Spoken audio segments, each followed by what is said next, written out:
Olá! No ar, mais uma edição do Conexão Unipam. E mais uma vez, aqui conosco, a aluna do curso de jornalismo, Jéssica Vieira. Vamos juntas apresentar essa edição do Conexão Unipam. E veja só o que preparamos para você neste programa. O que muda no novo Código Florestal Brasileiro? Veja o que há de positivo e de negativo nessa nova proposta. Você sabia que os cigarros com aditivos, aqueles que têm essência de chocolate, menta, baunilha e outros sabores, estão proibidos no país? Na Dica Cultural, a participação do professor Guilherme Borges. Ele nos fala sobre o filme Sem Limites. E hoje, no Conexão Unipam, tem o quadro Assessoria Jurídica com o professor do curso de Direito, Alexandre Máximo. E um momento de grande comemoração, a volta do projeto Andarilhos de Tupã. E na agenda, você fica por dentro dos próximos eventos do Unipam. Tudo isso daqui a pouco no Conexão Unipam. Fique ligado, voltamos em 30 segundos.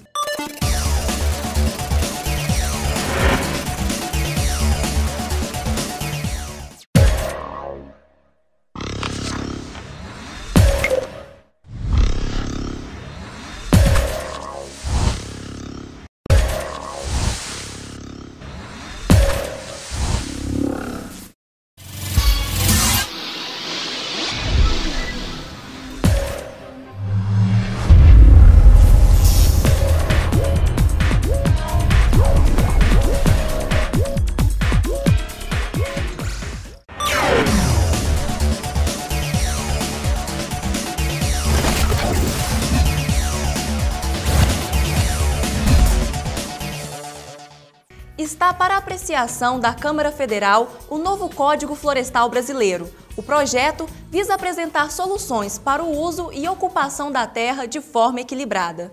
Foi aprovado em Brasília, no último dia 6 de dezembro, pelo Senado Federal, o projeto de lei da Câmara número 30, de 2011, que traz o texto base de reforma do atual Código Florestal Brasileiro. A proposta, que sugere mudanças significativas na legislação, apresenta soluções para a ocupação e para o uso da terra de forma equilibrada. O Código Florestal Brasileiro, criado em 1965, estabelece limites do uso da propriedade e o respeito à vegetação existente na terra, um bem de interesse comum de todos os brasileiros. Apesar de se configurar como uma peça-chave na legislação ambiental do país, há algum tempo o atual código começou a apresentar sinais de defasagem, pelo fato de não mais representar a realidade brasileira e mundial.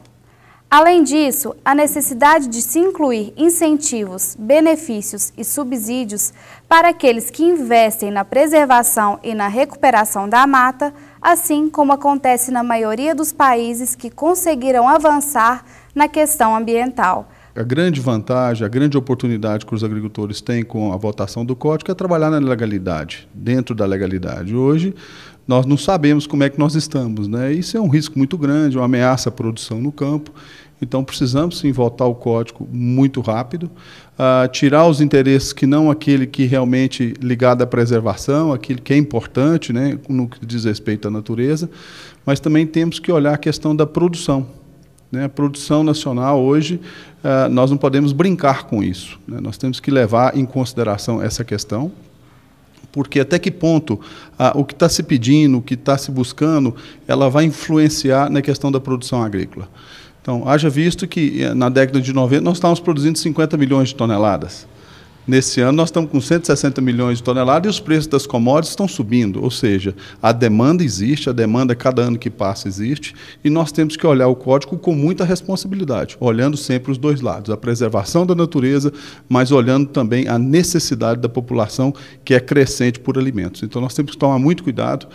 Eu fico muito preocupado com as ONGs que estão atuando, que eu não sei a quem elas estão atendendo, se realmente há uma preocupação de fato com essa questão do meio ambiente, ou se estão aí defendendo interesses externos.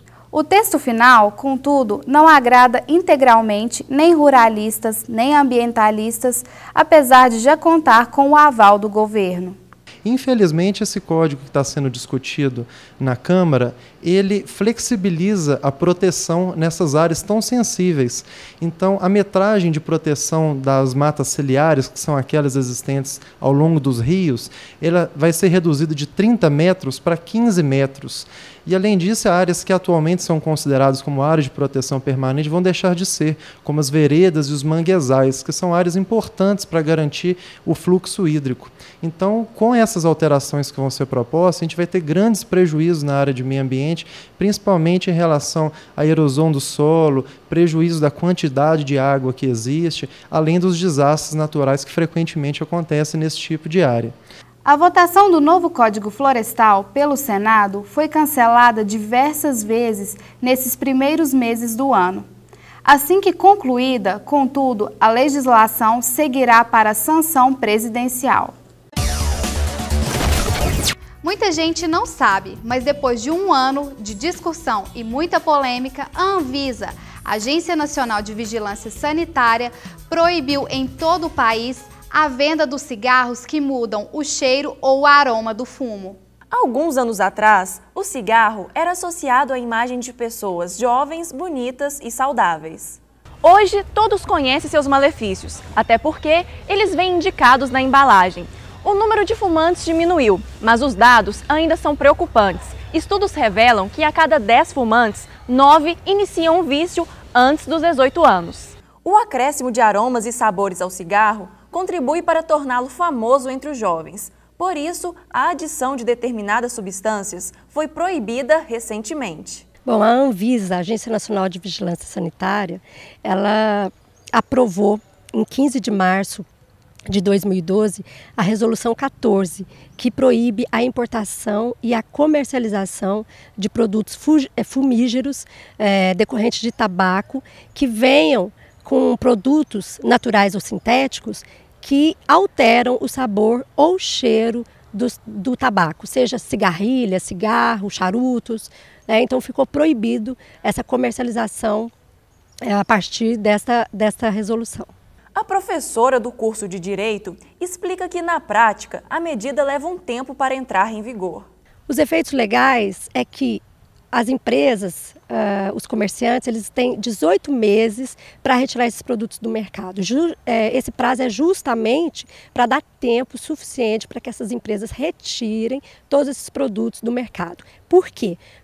Porque são produtos que podem incentivar mais os adolescentes e as crianças a fumarem, a terem mais interesse em fumar, né? E já ficou comprovado que adolescentes, crianças, eles preferem este tipo de cigarro. Então, foi uma medida justa, né, e importante para o nosso ordenamento jurídico, a fim de retirar esses produtos que incentivam o uso de produtos nocivos à saúde.